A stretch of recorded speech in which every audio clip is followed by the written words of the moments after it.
Imagine un acteur complètement fauché qui se retrouve parachuté dans un manoir de luxe parce que tout le monde est persuadé que le gamin dont il s'occupe est l'héritier d'une immense fortune.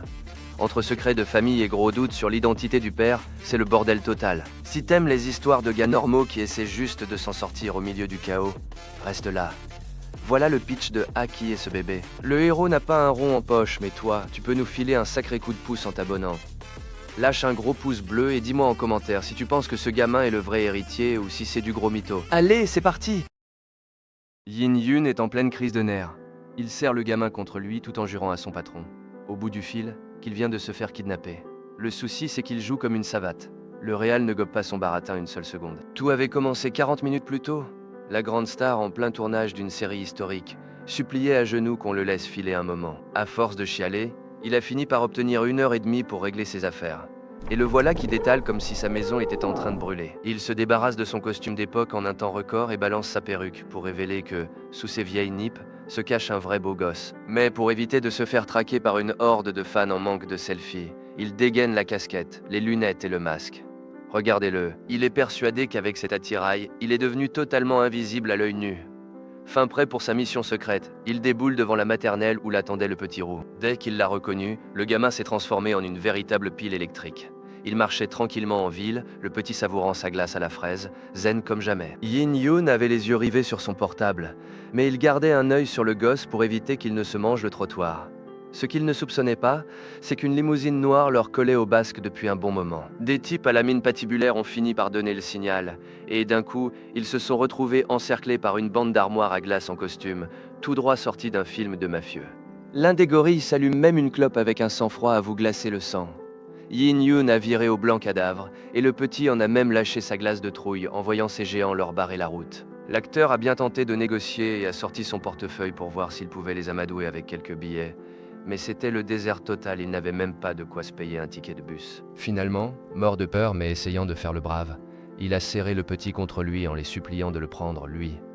Un vrai martyr, ce type, le seul au monde prêt à se sacrifier juste parce qu'il n'a pas un rond pour payer la rançon. Avant qu'on ne l'embarque dans la voiture, il a tenté de gagner du temps avec cet appel désespéré à son patron, en hurlant qu'on le kidnappait, espérant que quelqu'un bougerait le petit doigt pour lui. Mais les gardes du corps n'en avaient strictement rien à carrer de son mélodrame, ils lui ont arraché le téléphone des mains d'un geste brusque, avant de donner l'ordre de les embarquer fissa. Ils se sont retrouvés à l'arrière d'une limousine, entourés par 4 armoires à glace à lunettes noires qui ne respiraient pas vraiment la joie de vivre. En plein milieu de ce stress, le petit a eu une envie pressante et Yin a sauté sur l'occasion, persuadé que ce voyage allait se terminer avec eux vendus comme main-d'œuvre bon marché. Mais au lieu d'un port louche, ils ont débarqué devant un manoir de luxe qui ressemblait au palais d'un milliardaire.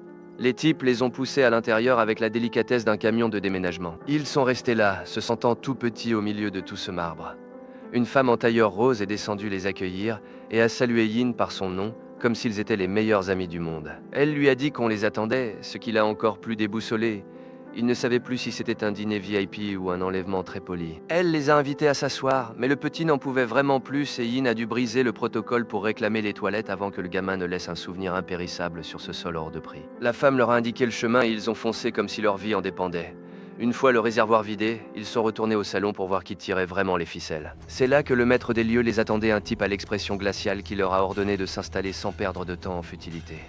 L'homme est allé droit au but. Il a fixé le petit et a lâché sa bombe. Il a déclaré que ce gamin que Yin Yun tenait dans ses bras n'était autre que son propre fils. Et là, il lâche la bombe, le gamin et son fils biologique. Le grand patron s'installe tranquillement et remercie l'acteur d'avoir pris soin du petit toutes ces années, mais il exige maintenant qu'on le lui rende, comme s'il s'agissait d'un simple colis égaré. Et comme il est convaincu que tout s'achète, il fait glisser un chèque de 5 millions de yens sur la table. Voyant que Yin Yun ne bronche pas, il rajoute une carte avec 50 000 de plus pour le dérangement du kidnapping. La grande classe, il lui pique son gosse, mais il a la délicatesse de lui laisser de quoi payer le taxi. Sauf que l'acteur, complètement à l'ouest, indigne en croyant qu'on lui réclame encore de l'argent.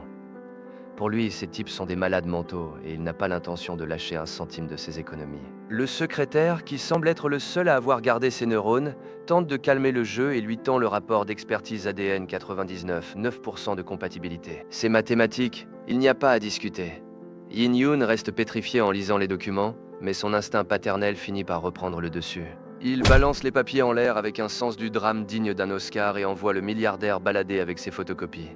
Le boss ne s'y même pas. Il affirme qu'il y a des secrets du passé qu'il ne compte pas révéler, mais que le gamin lui appartient et que l'affaire est classée.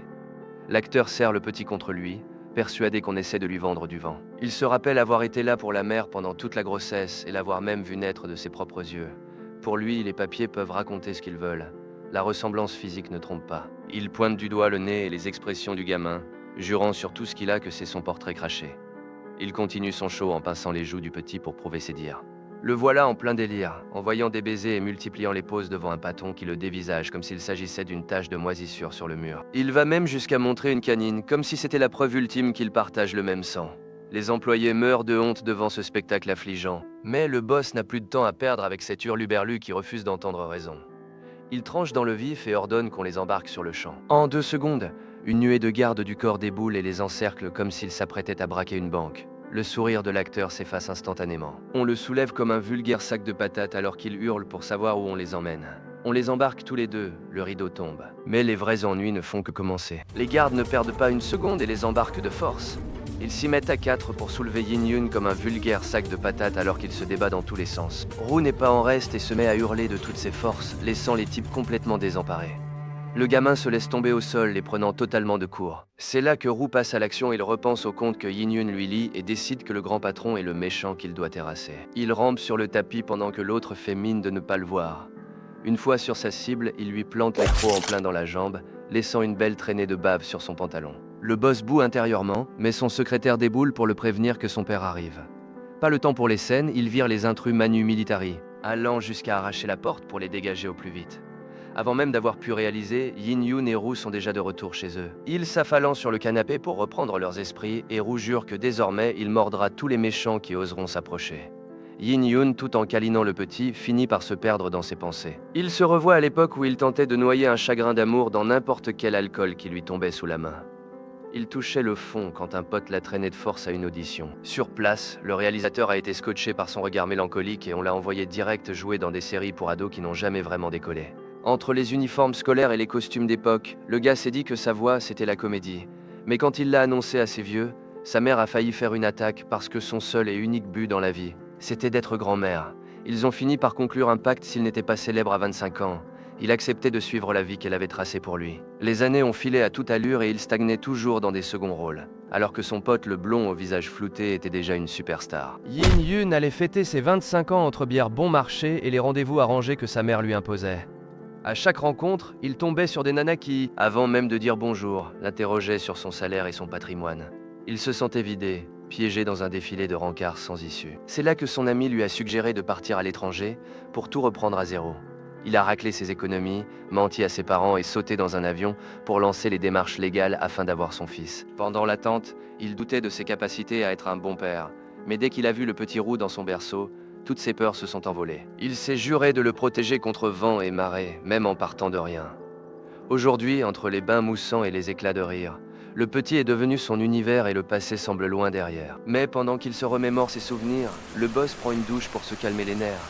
Il porte une marque près de la hanche, une sorte de sceau indélébile qui rappelle qui commande. On voit bien qu'il n'a pas l'habitude qu'on lui tienne tête, et encore moins qu'on le morde. En se séchant, il se jure qu'ils se reverront, vu son pouvoir. Le gamin ne pourra pas lui échapper bien longtemps. Le patron finit d'éplucher le dossier de Yin Yun. Pas le temps de s'attarder sur les photos, le patriarche vient déjà de le faire mander. Il se change en un éclair et file droit au bureau qui, comme à son habitude, semble désert. Pour s'entretenir avec le chef de famille, il faut emprunter un passage dérobé, on déplace un livre. La bibliothèque pivote et l'on pénètre dans la cachette où le vieux l'attend de pied ferme. Le vieil homme ne prend pas de gants et attaque direct avec les reproches. Il le prévient que le second oncle dépasse les bornes et qu'en tant que chef de clan, il ne peut pas rester les bras croisés. Entre 2 tasses de thé, l'ultimatum tombe, il est temps qu'il fasse son devoir et qu'il épouse la fille d'Etchin, qui rentre au pays exprès pour se trouver un mari. Mais lui, il est à bout. Pendant que le vieux délire sur des mariages arrangés, le patron lâche une bombe pour clore le débat. Il lui balance que l'oncle n'est pas en train d'emmerder une simple étudiante, mais son propre fils. Le patriarche manque de s'étouffer. Le recrachage de thé est instantané, mais apprendre qu'il a un arrière-petit-fils de presque 4 ans le percute de plein fouet. Il est complètement sonné par la nouvelle. Son petit-fils l'observe avec un calme olympien. Il vient de lui faire la surprise de sa vie et a failli l'envoyer au tapis par la même occasion.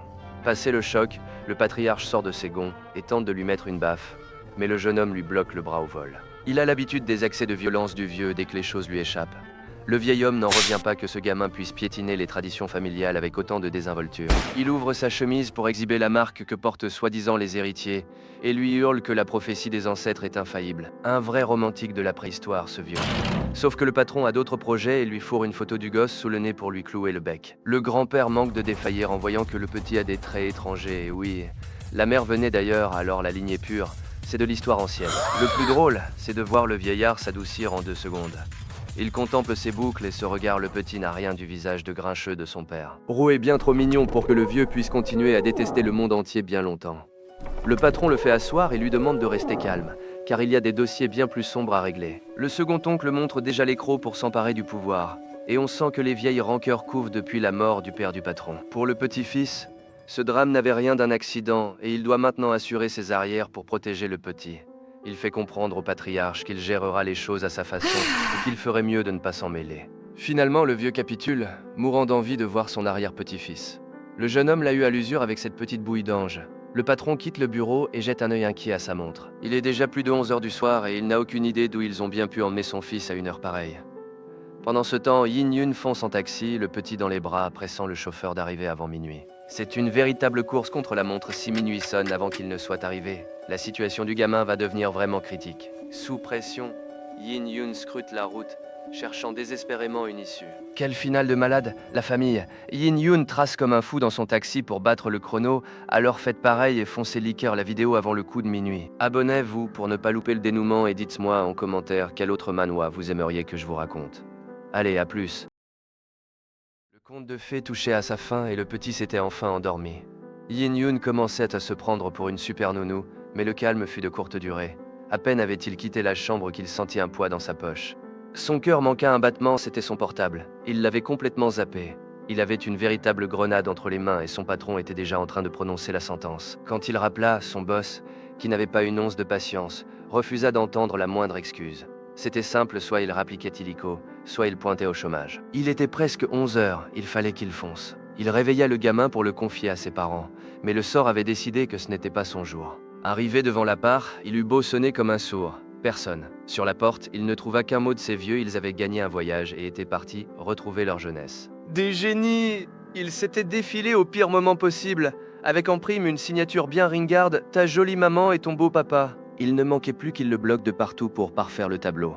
N'ayant plus le choix, il sauta dans un taxi conduit par un type qui n'avait clairement pas peur de mourir. Le chauffeur slaloma entre les voitures comme s'il jouait à GTA et le déposa devant le studio à la toute dernière seconde.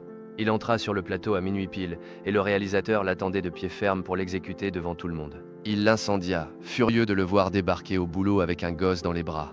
Yin Yun improvisa un énorme mensonge. Roux était un lointain cousin, plus calme qu'une plante verte, et il ne poserait aucun problème. Heureusement, une collègue eut pitié de lui et emmena le petit se reposer pendant qu'il allait se changer. Pendant qu'on ajustait son costume, Yin Yun ne décrocha pas un mot. La dernière chose qu'il voulait, c'était s'attirer d'autres ennuis. Dès que le réal donna le signal, les techniciens le suspendirent à un câble comme un pantin de foire pour sa scène d'action. Mais il suffit d'un regard ténébreux de premier rôle pour que tout rentre dans l'ordre dès qu'on crie « Action ». Pendant que l'un gagnait sa croûte, le petit s'était profondément endormi sur un canapé en salle d'attente. Mais ce n'était pas vraiment pour se reposer. Roux errait dans ses rêves, marchant dans le vide à la recherche de Yin Yun, en proie à une angoisse totale, jusqu'à ce qu'une lueur finisse par le guider droit vers un cauchemar. C'est là qu'une vision d'horreur le frappa. Quelqu'un d'identique à son protecteur gisait dans une mare de sang, mortellement blessé. Le gamin s'effondra dans son sommeil en poussant un cri à vous glacer le sang. Ce cri traversa des distances inexplicables. Dans une voiture de luxe, un homme en costume qui semblait n'avoir jamais souri de sa vie ressentit un pincement au cœur qui le laissa sans voix. Et il n'était pas le seul. Loin de là, dans un manoir aux airs de musée, un vieil homme lâcha sa tasse de thé comme s'il venait de recevoir une décharge électrique. C'était l'arrière-grand-père de la famille, et il comprit que si ses mains tremblaient ainsi, ce n'était pas à cause de l'âge, mais parce que l'enfant de la prophétie s'était enfin réveillé. Sous la pleine lune, quelque chose d'enterré depuis des années venait d'ouvrir les yeux. Roux n'arrive plus à s'arrêter de pleurer. Le petit a l'impression que le monde s'écroule et ses hurlements s'entendent à des kilomètres à la ronde. Pendant ce temps, Yin Yun est en plein tournage, suspendu à des câbles comme un pantin qui aurait perdu ses vis. Le réalisateur a une patience plus que limitée et il est déjà en train de l'enterrer vivant. Il lui hurle que sa pose ressemble à celle d'un chien qui broute de l'herbe. Le pauvre gars n'emmène pas large. Soudain, Yin Yun se fige. Il lui a semblé entendre la voix de Roux. Et il ne rêve pas, le petit est en train de retourner tout le plateau, le cherchant désespérément partout. Mais le boulot passe avant tout. Il se remet en place, tente de se concentrer et attend le signal. Action au moment précis où il commence à s'élever dans les airs, le gamin déboule de nulle part et s'agrippe à sa jambe comme une ancre de marine. C'est la catastrophe totale. Les voilà tous les deux en train de flotter dans le vide pendant que la prise foire complètement, manquant de peu de coller une crise cardiaque à toute l'équipe de production. On les redescend fissa avant que quelqu'un ne finisse aux urgences, mais Roux est collé à lui comme une moule à son rocher et n'a pas l'intention de lâcher prise. Le gosse fait un caprice monumental, il ne veut qu'une chose, rentrer à la maison. Yin Yun essaye de le calmer avec un sourire forcé, lui promettant qu'ils partiront dès demain s'il se tient tranquille. Sauf que le réalisateur est d'une humeur tellement massacrante qu'il vous glace le sang d'un simple regard. C'est le genre de patron tellement aimable qu'il vous laisserait choisir la couleur de votre carton de licenciement. Heureusement, l'assistant réagit vite et propose d'utiliser une doublure pour ne plus perdre de temps. L'homme finit par accepter à contre-cœur. Yin Yun en profite pour emmener le petit au vestiaire avant qu'il ne se fasse virer manu militari. Une fois à l'intérieur, Yin Yun explose. Il est furieux, mais surtout terrifié par ce qui aurait pu arriver. « Mais qu'est-ce qui t'a pris de sauter comme ça ?» lui crie-t-il. Mais le petit ne répond pas, il tremble de tout son corps et fond en larmes. Le voir dans un état pareil briserait le cœur de n'importe qui. Se sentant comme la pire des ordures, Yin Yun finit par le serrer dans ses bras et prend tous les torts sur lui pour tenter de l'apaiser. Mais le répit est de courte durée. Dehors, un fracas sourd fait sursauter tout le monde et des cris s'élèvent pour appeler une ambulance en urgence. Yin Yun sort voir ce qu'il se passe, le petit toujours dans les bras, et tombe sur une scène de chaos. Les murmures circulent déjà, quelque chose a terriblement mal tourné avec la doublure qui venait de le remplacer. Le remplaçant a joué de malchance, il a fait une chute vertigineuse depuis le sommet du décor et s'est écrasé lourdement au sol, au milieu d'une mare de sang. Au final, Roux a sauvé la vie de Yin Yun, même si le prix a été payé par un figurant qui n'avait rien demandé. Yin Yun réagit au quart de tour et cache les yeux du petit pour lui épargner cette vision d'horreur. Mais l'enfant n'a pas besoin de voir pour comprendre. Il sent un battement de cœur s'éteindre, c'est comme s'il percevait la seconde exacte où le contrat de ce pauvre type avec la vie venait de prendre fin. C'est le chaos total sur le plateau. L'assistant réalisateur hurle pour empêcher la foule de s'agglutiner autour du blessé. « Reculez, ne le touchez pas !» Un faux mouvement, et c'en est fini de lui. Yin Yun fend la foule et propose son aide pour les premiers secours. Il affirme savoir comment stopper l'hémorragie et, comme l'ambulance n'arrivera pas avant 20 minutes, l'assistant n'a d'autre choix que de le laisser passer pour tenter de sauver le cascadeur. Il installe Roux sur une caisse en lui demandant de ne surtout pas bouger. « Ne regarde pas, d'accord ? C'est beaucoup trop de sang pour un gamin de son âge. » Mais le petit ne peut pas s'en empêcher et finit par donner un coup de main, maintenant le blessé tandis qu'il aperçoit quelque chose d'invisible pour les autres. Une ombre rouge et putride commence à s'extirper du corps de la victime, glissant tel un parasite droit vers celui qui est en train de le soigner. C'est le cadeau d'adieu de celui qui s'apprête à passer l'arme à gauche. « Si je pars, je te laisse un petit souvenir pour que tu ne m'oublies jamais. » Le gamin panique en voyant cette crasse s'agripper à Yin Yun. Il s'élance pour donner l'alerte, mais ses jambes flanchent sous le coup de l'émotion et il s'étale de tout son long sur le sol. Il se relève tant bien que mal pour le rejoindre, mais il finit par percuter de plein fouet un employé. Le type au béret n'a pas une once de patience et l'envoie valser d'un cri rageur. Roux est mort de peur, il pleure et supplie qu'on le laisse passer, mais cette brute ne connaît que la violence. Le petit tremble, prostré par terre, et hurle désespérément pour prévenir du danger, mais personne ne l'écoute. Au contraire, le gros au béret est persuadé que ce gosse est un vrai chat noir. Il l'attrape par le col comme une vieille serpillière et lui rejette la faute de tout ce désastre. Le type lève déjà la main pour lui coller une correction, alors que le petit se recroqueville, attendant le coup. Mais juste avant l'impact, une main de fer stoppe son bras net. C'est Yin Yun. Il affiche un regard assassin, le genre de visage qui n'acceptera aucune excuse. Ce n'est plus le gars soumis qui se laisse marcher dessus. Il n'a qu'une question pour ce tyran qui t'a permis de toucher à mon fils, l'employé ne le sait pas encore. Mais il a choisi le pire jour pour perdre ses dents. Le mec s'est imaginé qu'il pouvait lever la main sur le gamin sans conséquence. Mais Yin Yun l'a stoppé net avant même qu'il ne touche. Regarde-le, il lui attrape le bras avec un calme qui glace le sang pendant que les agents de sécurité le maîtrisent comme un vieux chiffon. Yin Yun se contente de s'essuyer les mains, l'air de dire « Tu me salis le costume, je nettoie ». Il confie le gosse à une assistante pour l'écarter du pétrin, mais Roux refuse net. Il pique une crise à faire trembler les murs, il veut absolument aller voir son chouchou.